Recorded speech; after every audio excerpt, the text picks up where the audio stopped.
আসসালামু আলাইকুম বন্ধুরা, আশা করি সকলে ভালো আছেন। আমিও ভালো আছি। আজকের ভিডিওটি হচ্ছে জংলি সিনেমার যে মোশন পোস্টারটা আসছে সেটা কেমন লাগলো আমার কাছে সেটা নিয়ে কথা বলবো।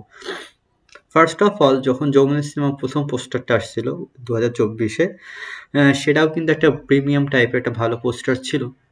তো তারপরে সেটা তো আর 24 সালে ঈদে রিলিজ হলো না তুফানের সাথে।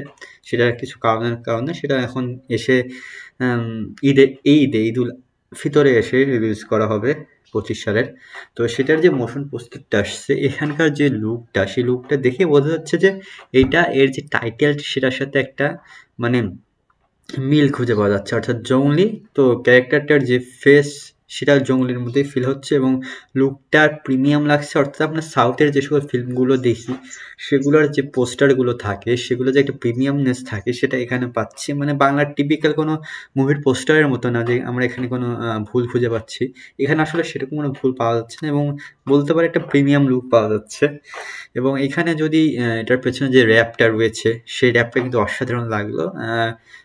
কিছু অংশ শেষের দিকে গিয়ে জাস্ট কিছুটা একটু খাপছাড়া লাগলো, কারণ আছে, কারণটা হচ্ছে এটার ভয়েসের কারণে। ভয়েসটা যদি একটু ডিপ হতো তাহলে এটা মানে আরেকটু বেশি মানানসই হতো। তো সব মিলিয়ে বড়বাদের পর যেটা নিয়ে বেশি এক্সাইটমেন্ট কাজ করলো বা আমি এক্সাইটেড সেটা হচ্ছে জংলি নিয়ে। দেখা যাক সিনেমাটা কেমন হয়। ধন্যবাদ।